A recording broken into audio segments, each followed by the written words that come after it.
Welcome to the LaSTEM Collective Podcast, a monthly partnership of the SCILS Region 8 LaSTEM Center and Louisiana Delta Community College, bringing you conversations and accomplishments, opportunities and experiences in the Louisiana Region 8 STEM ecosystem and beyond.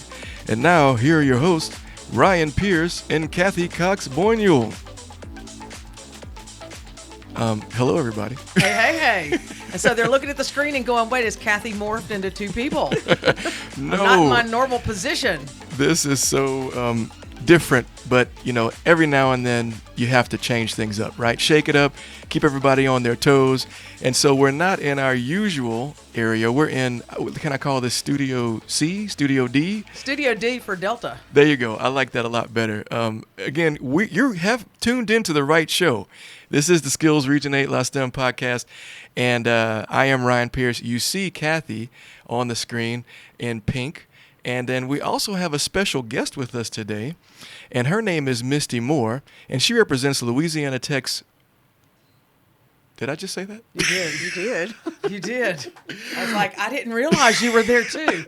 Okay. She represents. Did I get a pink slip and not know it? Okay. It's a new space. You got to forgive me for this. But yeah, Louisiana Delta Community College's Pharmacy Tech program. Welcome to the show, Misty. That makes you feel great, me. right? Yeah, You think you've got a different job? Well, I said there's a whole new vibe in here, and maybe that extends to, like where we're getting our paychecks and things. So, Maybe so. It's all good. The seasons are changing. The winds are changing. We certainly are happy to have you here. Cathi, of course, it's always a pleasure to meet with you. Let's talk a little STEM, and I want to let you lead it off. Where would you like us to start today, Cathi? Holy me. Well, let's just start with this. A little secret. This won't air until a little later today, but we have exciting news out of Oakland, California. All right. Because the CS for All organization, this big global computer science partnership, is announcing official commitments for this year. And the SCILS Region 8 LaSTEM Center is one for the second consecutive year. And so we are super excited.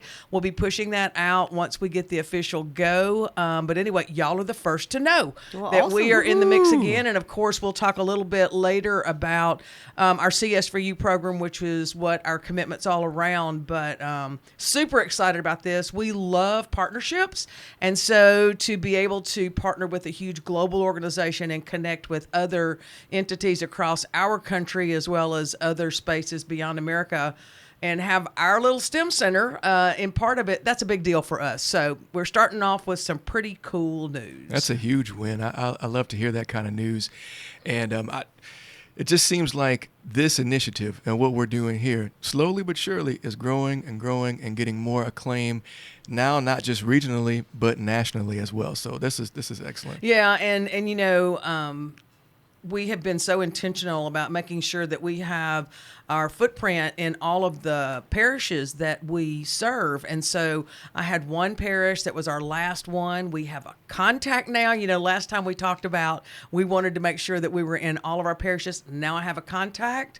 And so surely by the time that we meet in November, we will have that in place. And that, again, is a big deal. I'm going to step out there and say I'm not sure there's any other regional LaSTEM center that can say that, because we've just been very intentional about that. And so super excited to make sure that we are impacting people in all the parishes that we serve. And we have a very unique region because we're very rural, we're very remote. We go up to the Mississippi border and down into places that people don't even know exist and are proud of that. And so super excited about that as well. Yeah, absolutely. This is such good news. I think that as we're talking about expansion, one good thing to talk about is indeed the reason why our guest is here on the show today. And Misty, you again are the director of the Pharmacy Tech program at Louisiana Delta Community College. That is correct. And just can you give us a little insight as to what Pharmacy Tech is all about? And maybe we can talk about how that initiative that you're undertaking here at Delta can be a part of the larger STEM ecosystem. So pharmacy tech is basically the backbone of pharmacy, I would call it.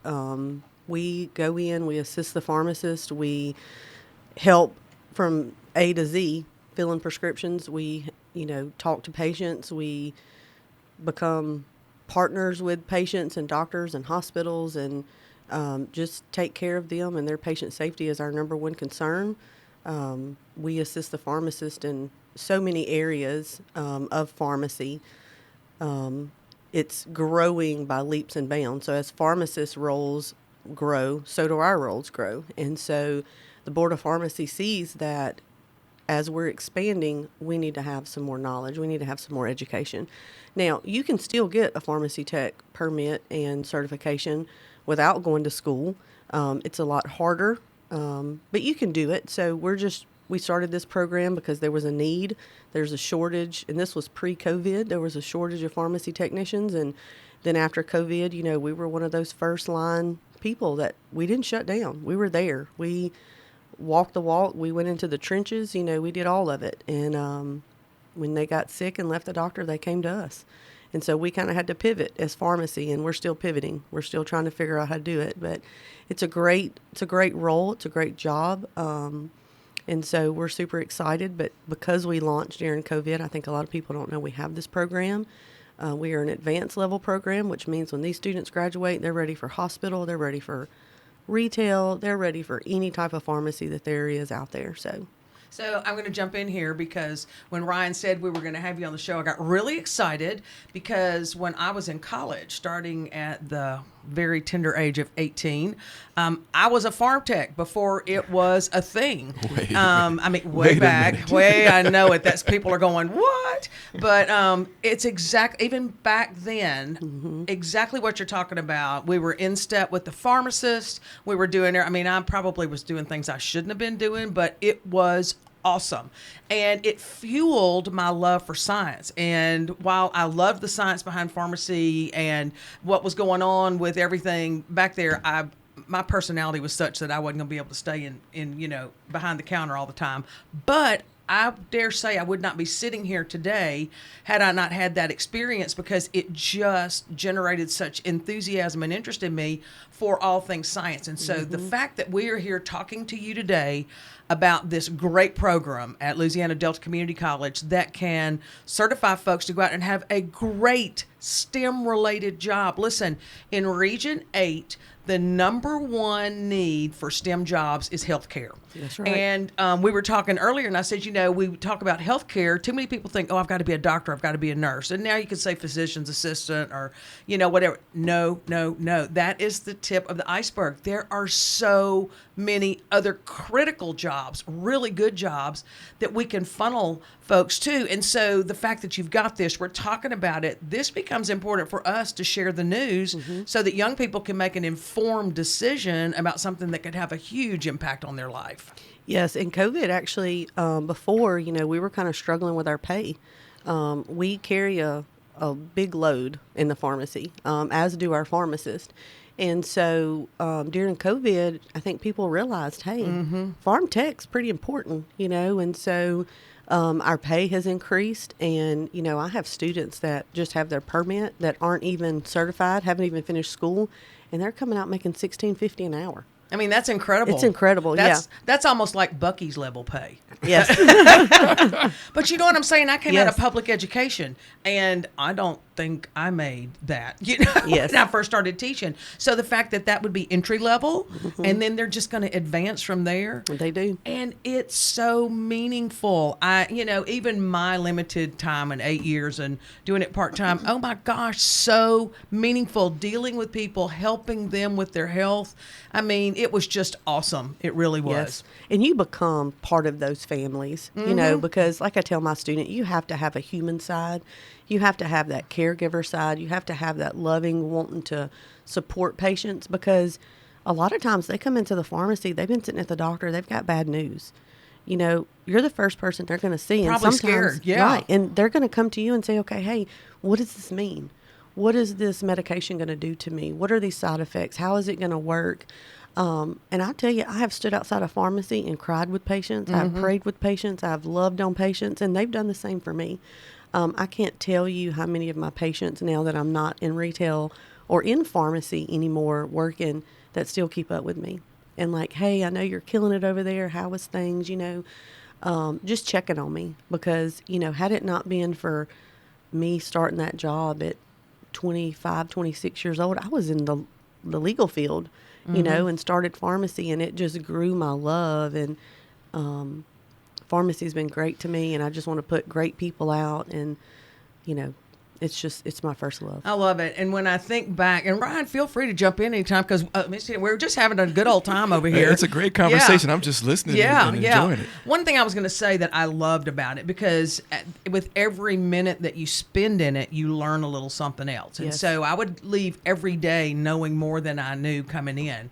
And so when a patient came in and just needed advice or what should I do? And of course I learned from the pharmacist that I worked for, but I also studied. I mean, I would read labels and I would read the farm books and everything. And so they'd come in and you were able to help them make an informed decision without saying you should go do this or this. Well, here are your options. Yes. And I'm, as a teacher now, I mean, that's I see everything almost through a lens that a teacher would have. Helping people make informed decisions, that is a huge deal when you're looking at quality of life. Yes. When you're looking at medicine, and that's what I tell my students. I've been in it for 17 years, and there's so much I don't know. I learned from my students. I learned from pharmacies. I learned from my CEs. I try to attend as many pharmacy conferences that I can. You'll never learn everything pharmacy. There is always something to learn every day. And one of the things that I have my students do is every week they do a presentation every week. And at first, they hated it, but now they love it because they're educating. They're learning that there's more things out there. And so they get up and I tell them, I said, what's the purpose of this presentation this week? To educate me, to educate you, to educate my classmates. Well, what's the purpose when you get into a pharmacy? So that I can help that pharmacist educate our patients.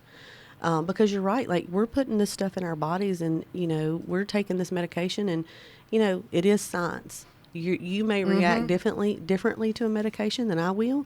And so you kind of have to know a little bit about it, or a good bit about it actually. And so, there's always so much to learn, and it's just a great career path. And, beyond the science, and this is something that's very important to me, I think there's such a hotbed of relationships that are involved in it. People are very loyal. They tend to be very loyal when you're talking about your health care. You don't find people typically doctor jumping or clinic jumping or pharmacist jumping. I mean, I remember when the pharmacist where I was doing business, they retired. And so it was like, oh my gosh. Well, I naturally went to another hometown pharmacist, which I love, and we stay there. There is a relationship there.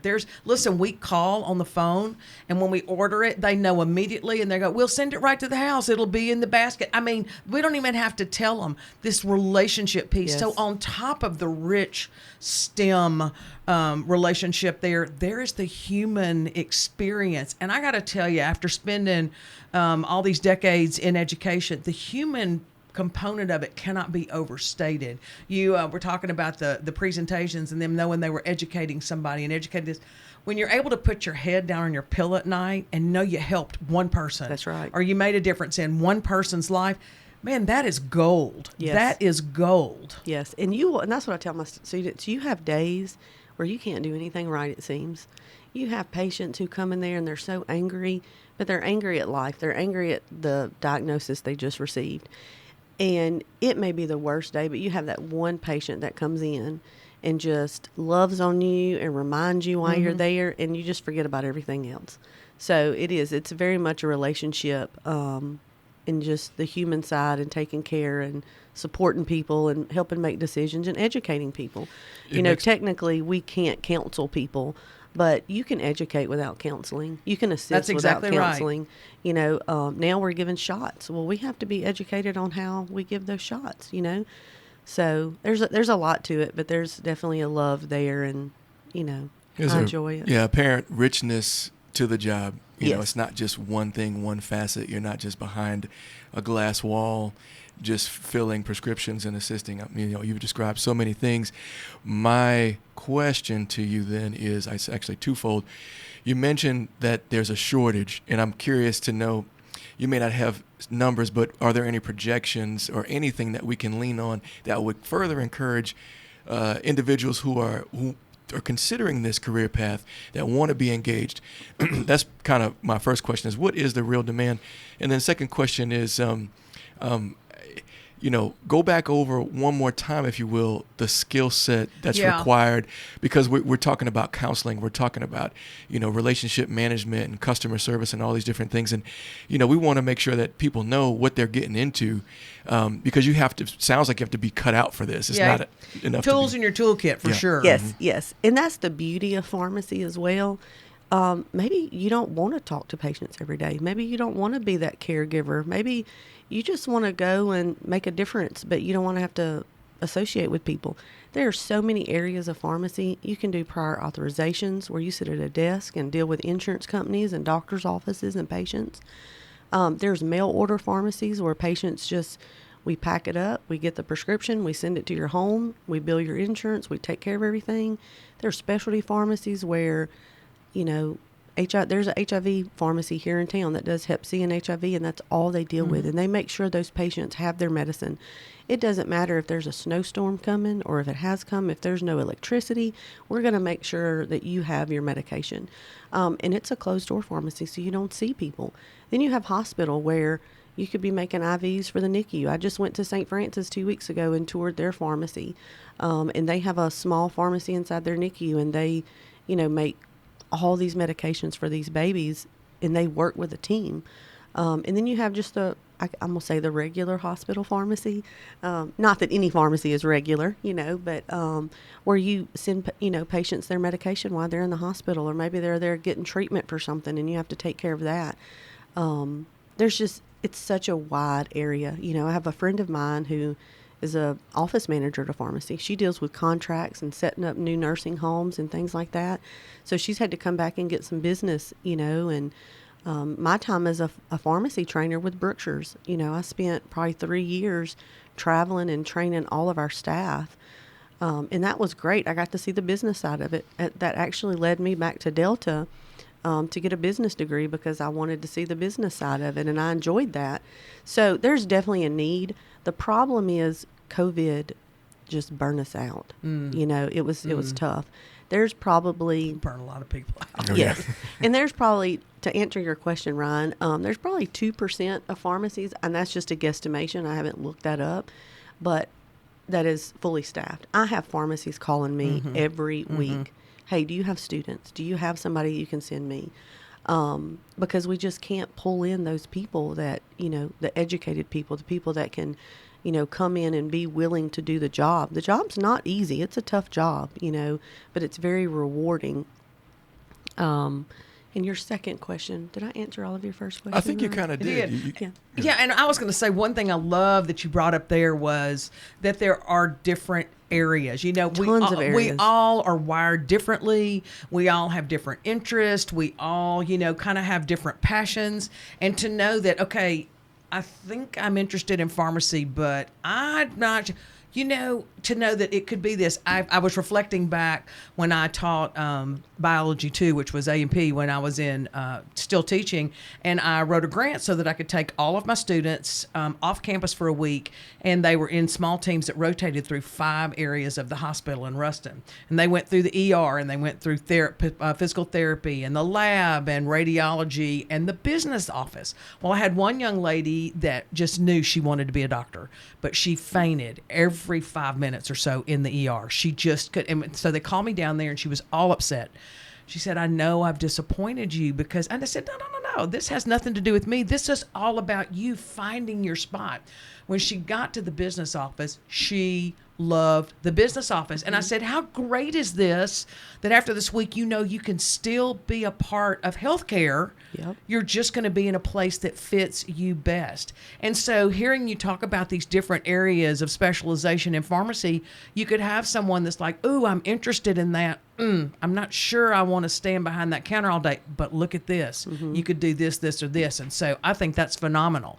Yes, and I think honestly, the sky's the limit. You can, there's so many areas that you can grow in and become certified in. They have now an advanced level certification of a pharmacy technician that the Pharmacy Technician Certification Board offers now. You can go into sterile compounding. You can do, inventory. There's just so many things that you can do. And, it's funny that you mentioned the student passing out. I knew I wanted to be either in education or I wanted to be in healthcare, but I don't do blood. I don't do growth. I don't do needles. I pass out when I get my blood drawn. And I thought, how am I going to be in healthcare? And pharmacy tech came around. Yeah. And so I love it. I love the fact that there's so many areas that we can go, because look, when I joined pharmacy 17 years ago and you would have told me I was teaching and running a program, I'd have thought you were crazy as all get out. But yet here I am. It's just my love for pharmacy, the need for pharmacy tech, the support that we've gotten from the community. Man, my advisory board is so great.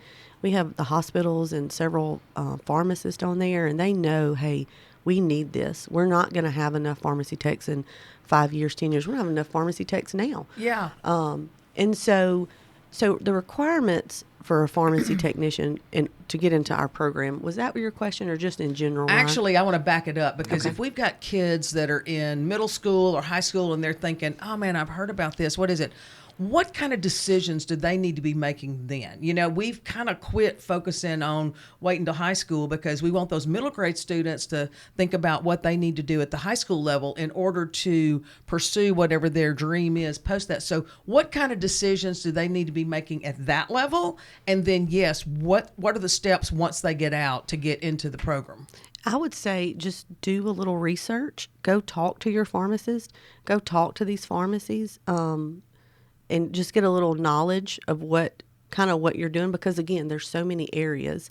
Definitely, I'm going to say math, but I'm going to put a disclaimer here. I hate math. So do I. Yes, it's terrible. Sister. We don't deal with a whole lot of the, high level math, as I call it. But make sure you get your basis down. Your math. There's a lot of measurement. Yes, your measurements, your how to convert. Addition and subtraction, right. Multiplication, division.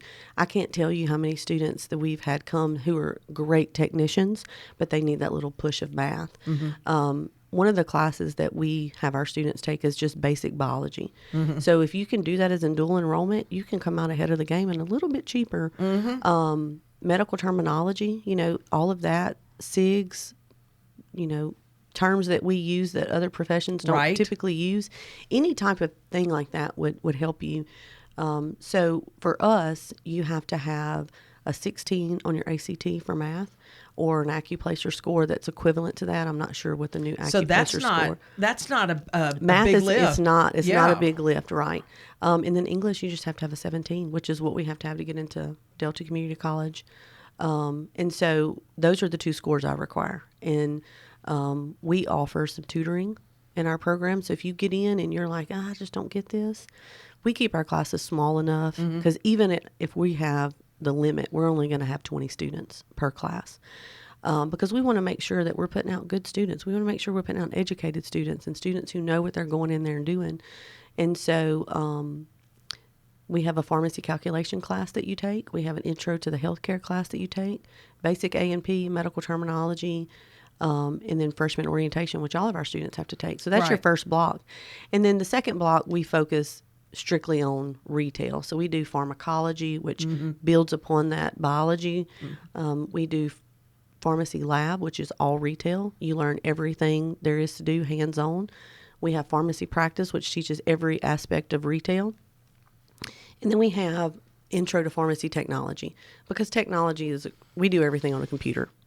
And so we talk about soft skills, professional skills, because that's part of being a tech. Sure You have it to be is. able to show up on time. You have to be able Absolutely. to take care of patients and, organize, conflict resolution, team building, things like that.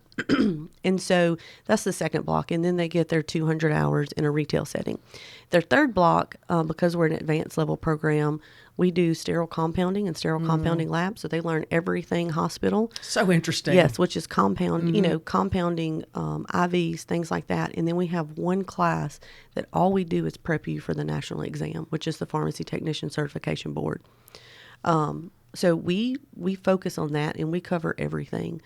Is that 2 years? I was It's listening to three blocks. semesters. 3 semesters. So it's 18 wow. months. Yeah, 3 semesters. And then I'm with you from the very beginning to the very end. So when you take that PTCB with me, we set you up. When you pass it, you come back to me and we get you state certified. So you'll actually have 2 licenses coming out, your national and your state.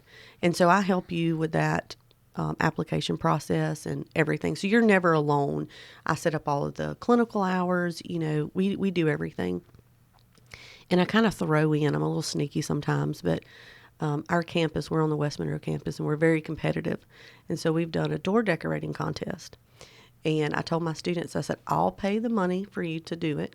I'll buy the supplies, but y'all have to come up with a concept and Right. you have to put it together. And they were like, why? I said, well, you think all y'all want the same thing?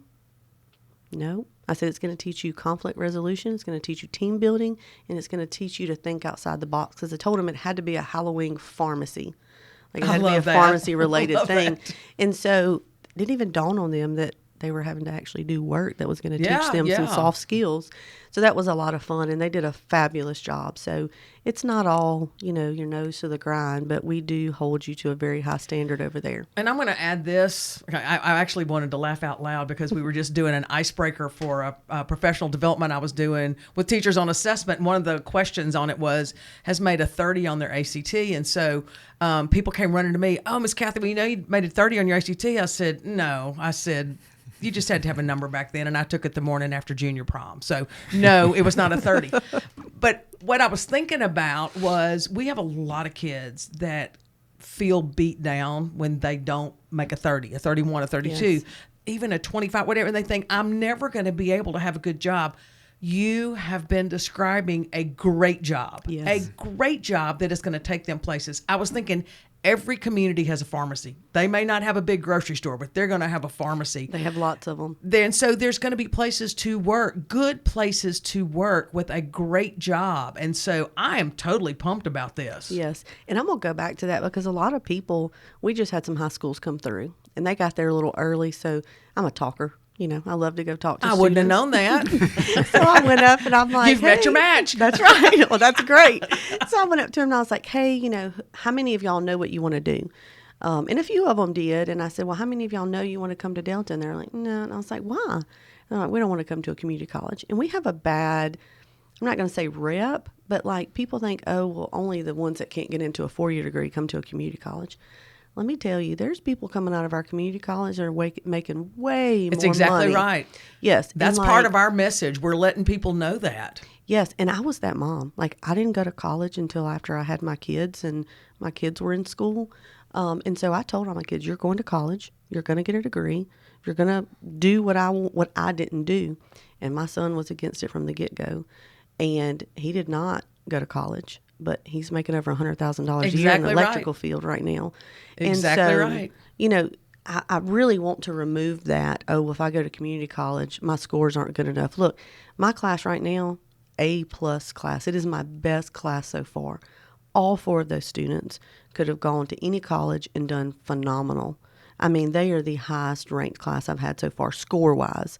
And thankfully, otherwise too. But, I mean, you don't have to be a beat down student to come there. Mm-mm. But let me tell you, if you come to Delta, we're going to love on you and we're going to get you through whatever program it is. And if it's not, maybe you start a program and that's not the program you want, we're going to help you find that other program. We're going to help you get through it so that you're not just, well, I can't go to ULM. I can't go to Tech. I can't go to LSU. You can do great things at our little community college too. There are just so many options, and that's what I love about education today. When I came through, back when Noah came over on the ark, you really just had, a path, and that was the only thing. But now there are so many options, and they are so good. Yes. And people have got to start embracing non-traditional like it is the traditional, because everything is non-traditional now. And so that mindset has got to shift. Mm-hmm. And so I love that we're sitting here talking about that, talking it up, because while, yes, for some people, the 4-year degree at a university is important, mm-hmm. you're going to need it. I would say for most, that's not the case with what Yes. they want to do. and what they need to do. Yes. And so, I mean, I'm all over that. Absolutely. Yeah. And I'm gonna add in too. I had a Just, student. Ryan, go get coffee or Yeah. something. Excuse me, y'all. I'll be right back.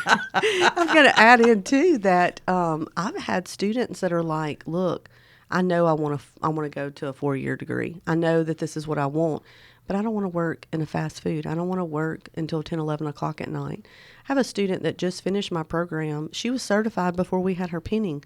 Like, she finished her hours, she went and got certified, and now she's at ULM working on a 4-year degree, but she's getting off every night at 7 o'clock.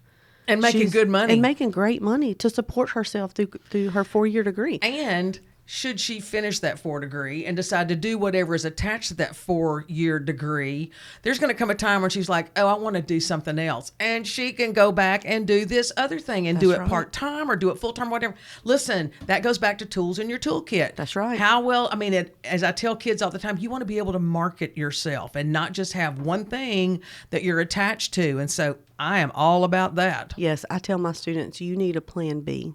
And a C and a D, because you don't know what curves life's going to throw you. That's right. Because I tell my students about how I got my job at Delta, and it was a curve.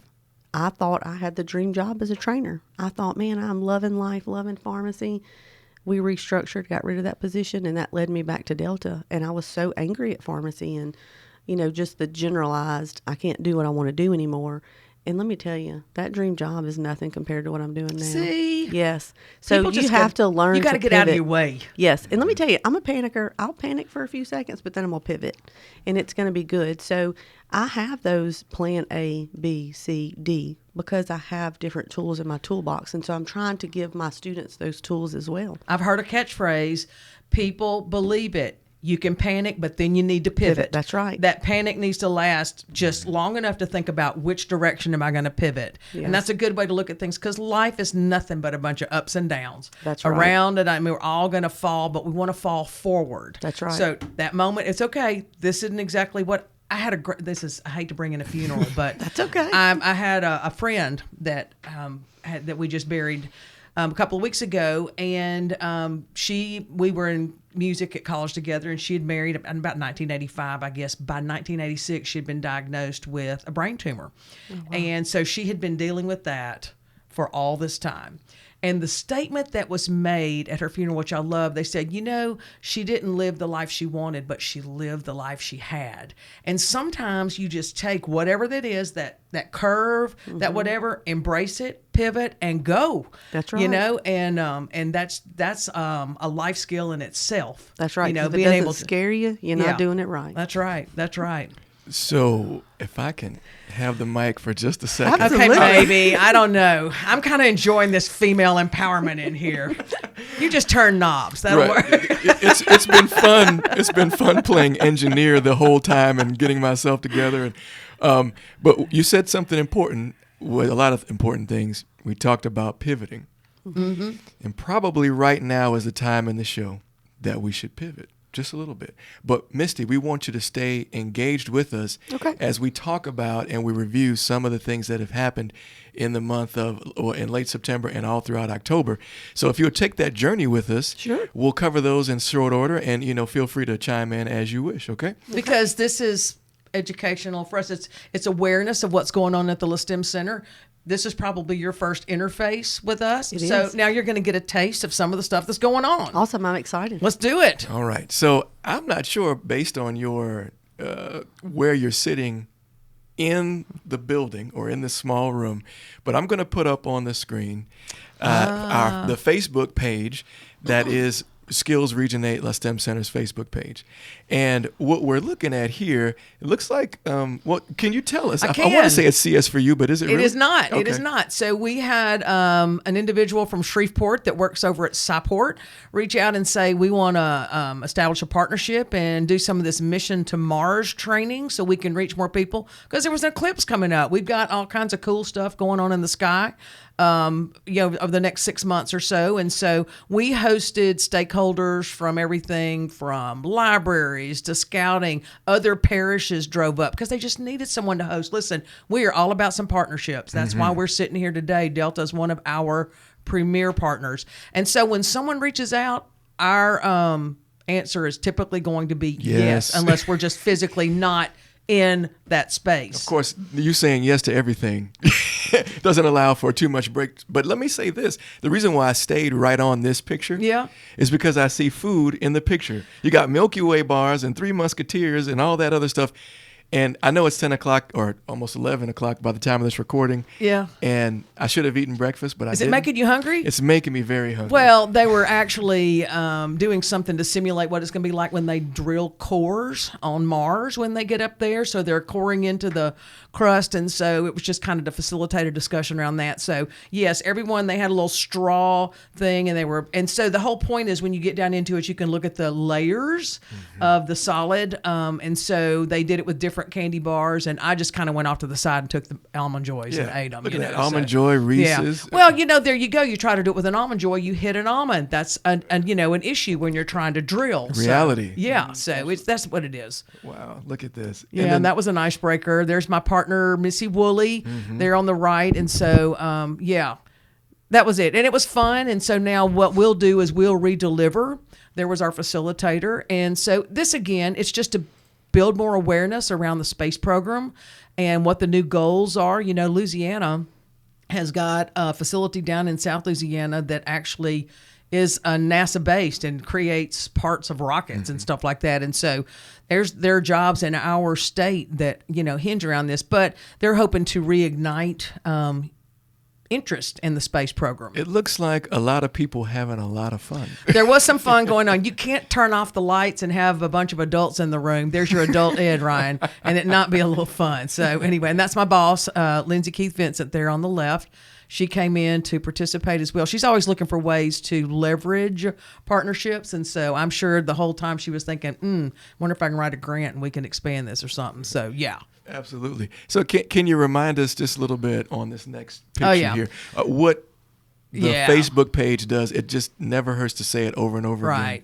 The spotlights. So every Friday, we focus on a strong woman in STEM.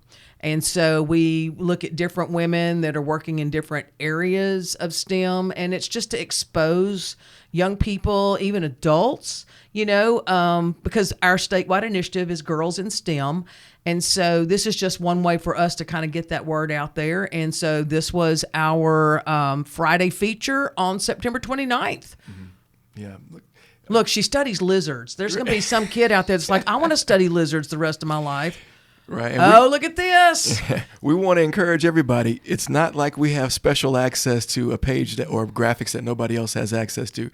This is the Facebook page. Again, go there, check it out, like the images, like the stories. Lots of great content comes out weekly. And and so I just scrolled up on the Facebook page. Registration for the 20th anniversary of the You Be the Chemist Challenge opens Monday. Tell us about that. Oh, this is one of our favorite things. And so we have teams of middle grade students that come together, and it's like a chemistry-based spelling bee, but they get to do it in a team. And it just helps promote chemistry careers, et cetera. And it is so much fun. And so we host the regional challenge at Tech, and we'll have teams from this year. National said we can have as many teams as our room can hold.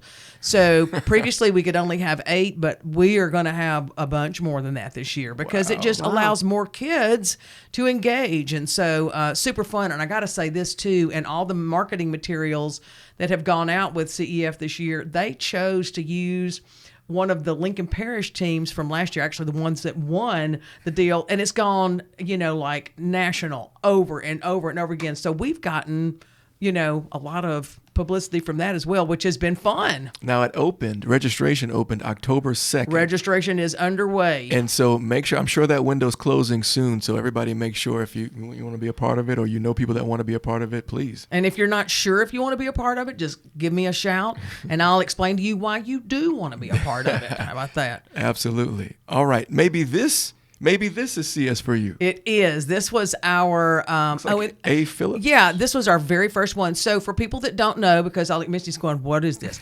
CS for I'm You. amazed at all Yeah. this cool stuff over here. CS for You is a program that we designed called CS for You Computer Science for You. And it is designed to introduce middle grade students to computer science, coding skills, cybersecurity, and career success. So we invite them to the tech campus. They spend a day. They learn to code. They do breakout boxes. They learn about cryptography. They learn about cybersecurity. We talk about why the skills are important today and what are some of the great reasons for pursuing a job in that area. And so they spend a day, have a blast. I will just say Every picture, they're always having having a great time. We do a scavenger hunt on campus where they actually, after they've learned all their skills, they have to break codes to find things that are on campus. Then they go and take pictures at those places. And so being out with college students, they get to eat lunch in Tech's table with college students. It's just a great experience for them. One of our new partners, Tinsall, we're actually taking this on the road in March to go out to our more remote areas so they don't have to drive so far. Tinsall said, we're coming in. Our kids have never been on a university campus. Oh, wow. So they brought them, and they left like before 6 in the morning to get there and had a ball. So this was our first day. They worked collaboratively. You can see that.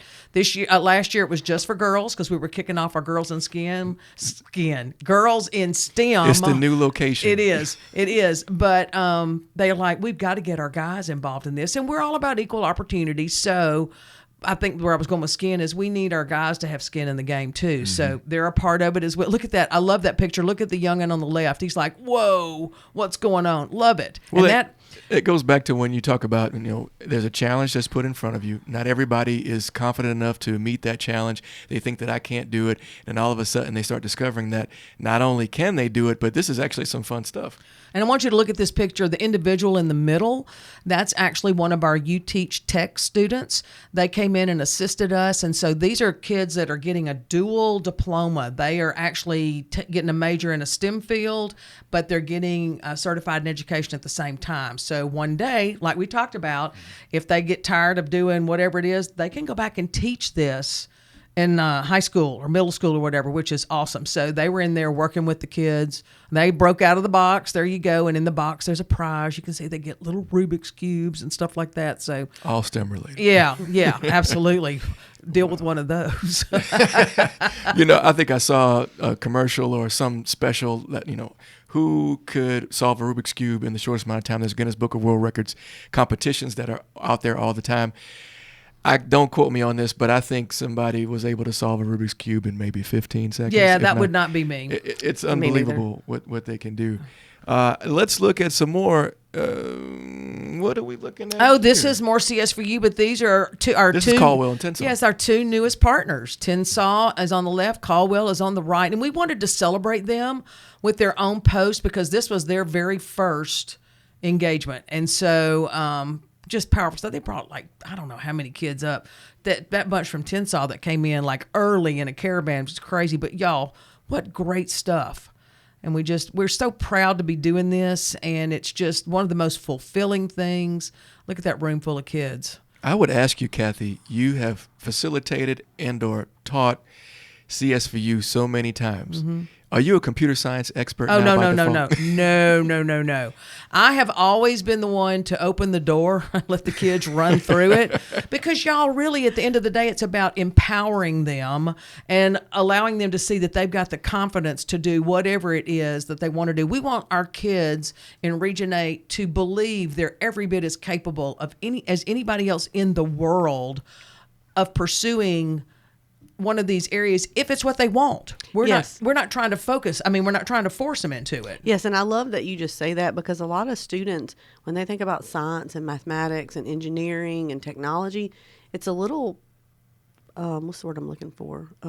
Overwhelming. Mm-hmm. Overwhelming, but it's also you're kind of afraid. Intimidating. Intimidating because you're I don't know if I can do this. So this opens up, I think, a lot of eyes to see, hey, like you said, it's empowering these students to know, hey, I can do this. It doesn't have to be as scary as it seems. And their teachers, because most teachers were not trained in this going through and to see, okay, we can put our toe in the water with this. We can handle it.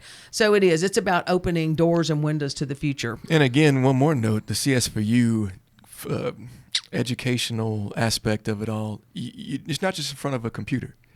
Most people think computer science is strictly about I'm in front of a laptop or a desktop, I have a keyboard, I have a mouse, I'm just grinding away at that. But instead, there's a lot of physical implements, a lot of critical thinking that's involved that doesn't just involve being in front of a computer screen.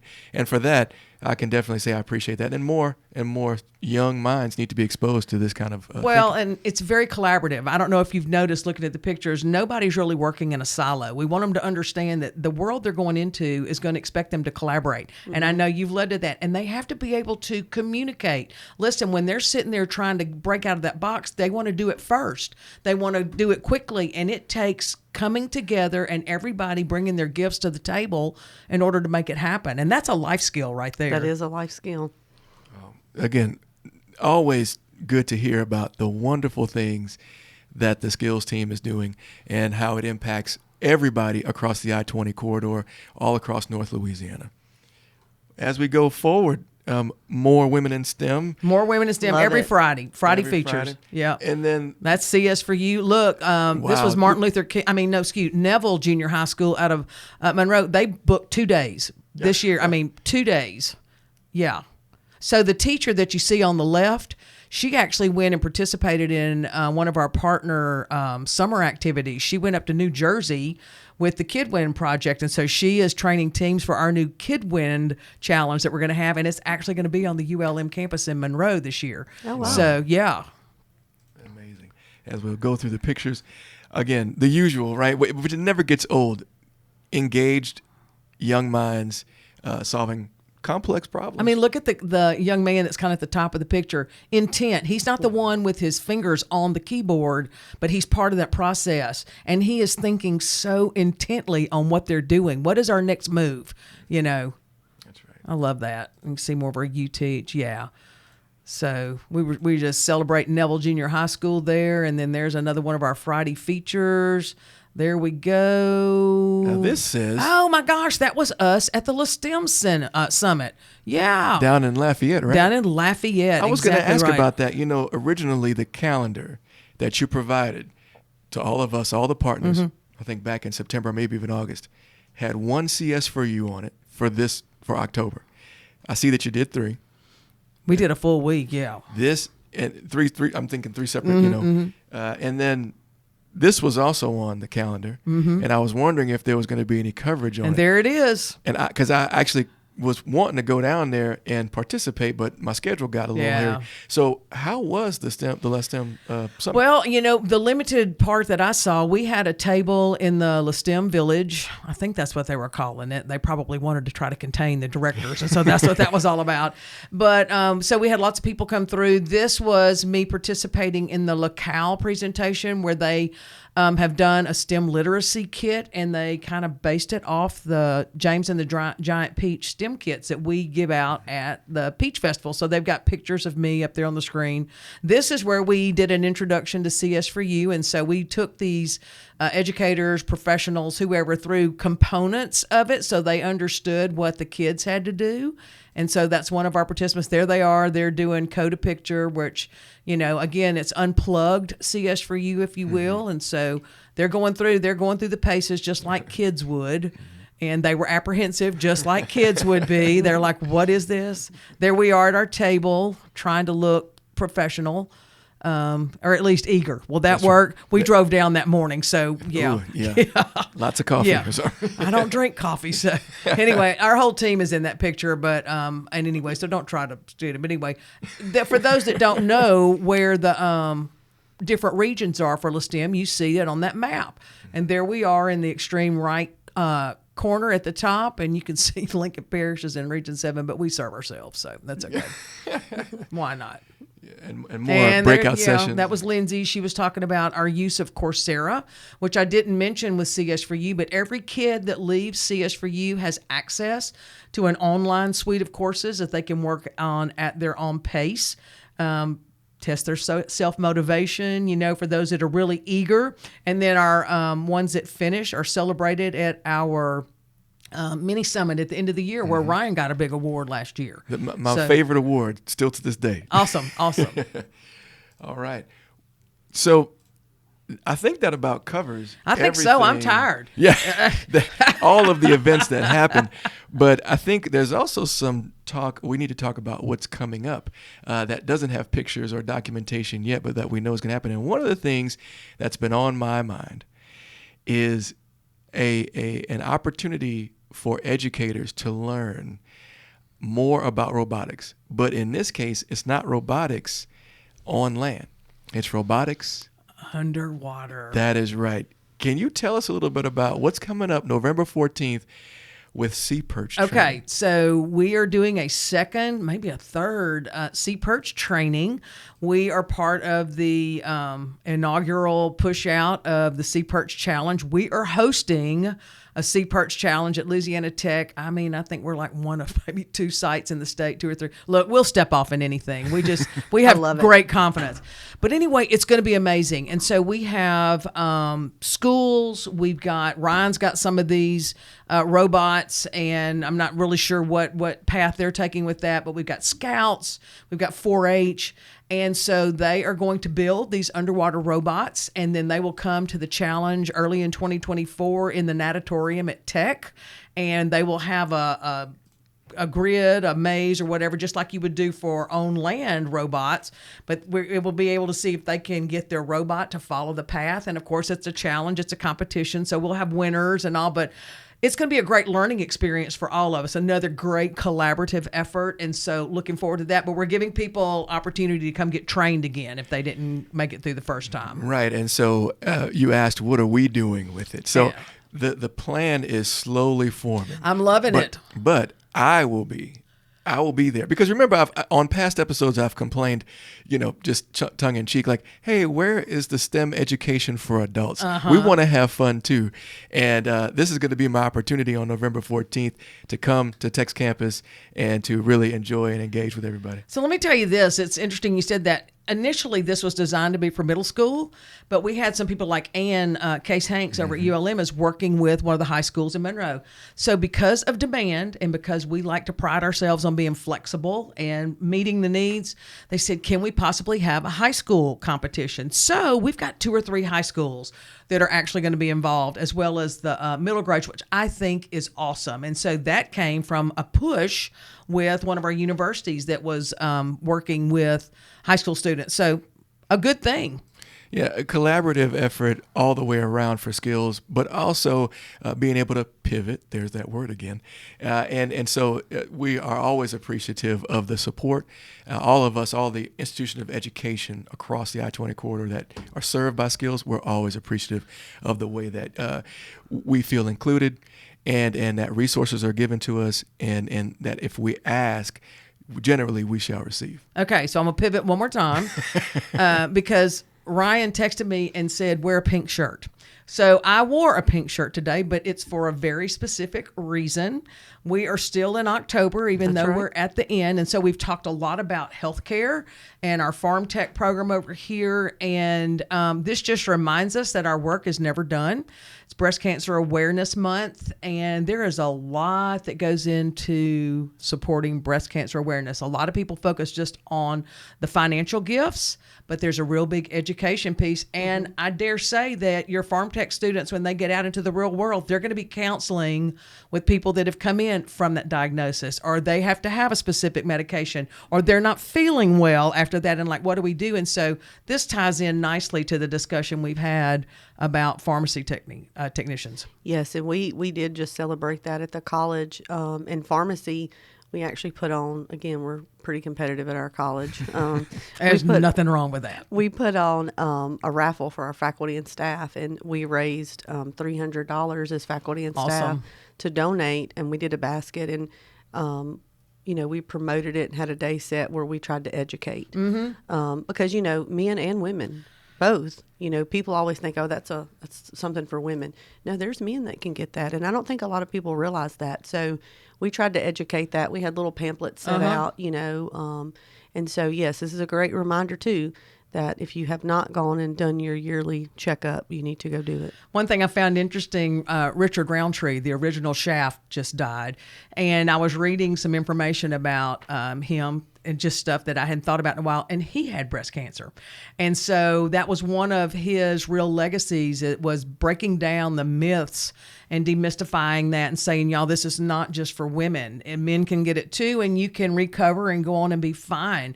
And so I thought, how appropriate that in everything they're saying about Richard Roundtree, Shaft, can you dig it?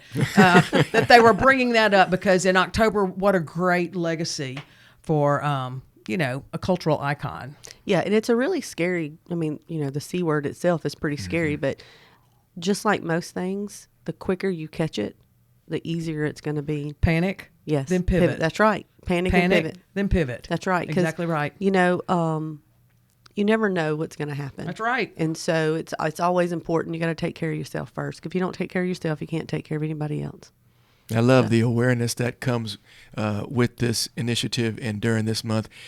Not only are we wearing pink or some derivative of pink today, there are wristbands. I was actually given one right here.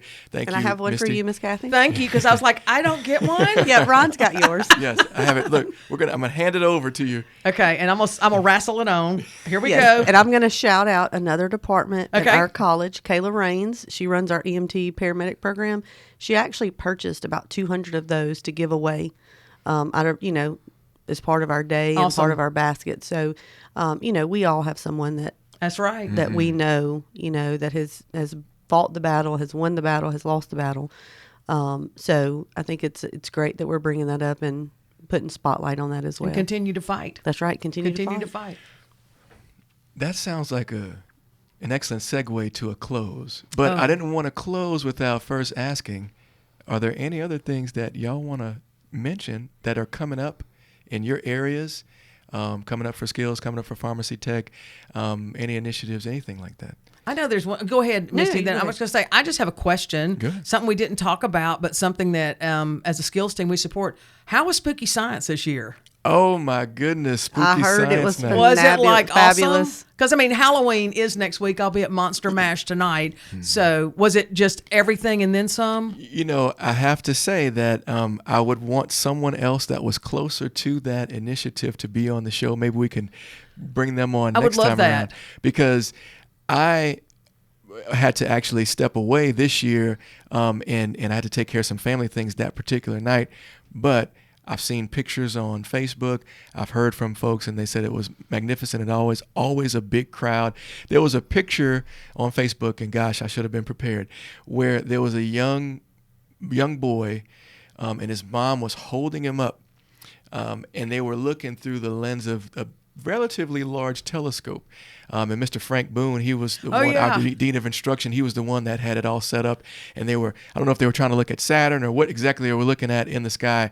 But again, we talk about engagement. We talk about the pictures that we see of students that are just fully engrossed in what they're doing. And again, this young man, it was just a fantastic picture. But the other great thing is, our faculty and staff that support this event, they come dressed. It's wild. As well as some of these that are visiting, some of Right. the kids and the parents come dressed as well.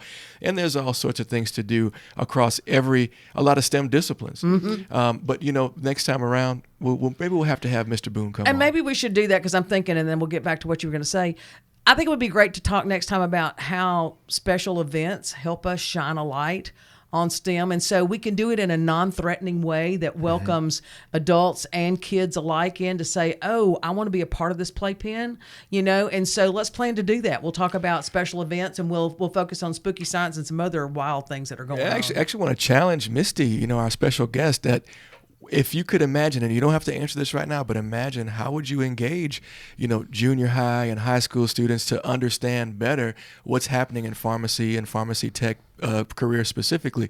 Is there a workshop you could do or something fun like a summer camp? These are the things that SCILS will fund so that you can get more more attention brought to your program. So I would say if you can't think of something right on the spot, certainly be thinking about a way you can encourage that engagement, if not for the spring, certainly over the summer months. I see the gears yeah. turning. I saw the I gears love a turning. challenge. There comes that competitive side of me again. Yes, challenge accepted, right here. We will do that. Okay. I just want to add on to Spooky Science. I, again, was not unable to attend this year, but last year I came and brought 2 of my friends' kids, and there was a huge age difference. One was 11, one was That's exactly 5. right. And let me tell you, they loved it. Loved it. I think I had fun too. We had more fun at Spooky Science than we did at Chuck E. Cheese when we left here. Listen, because I love Chuck E. Cheese too. So last year was my first time to go to Spooky Science, and I came over to get some pictures because we helped fund that. I was blown out of my socks because I'm like, okay, how many people are here? And it numbers in the thousands. Oh yeah, it's usually 1,500 or so. It's crazy. But the fact that the faculty was dressed up, I mean, that first ghoul that was leading us down the hall, I'm like, oh my gosh, this is like the finest thing I've ever seen. But every room was just over the top dynamite. I mean, I bet y'all have to push people out of here. yes, at the because end of the night. we didn't make it through the whole thing last year. And my other instructor that works with me, she brought her daughters. This is her first year at Delta. And she was texting me all night. She was like, I'm amazed that we put this on.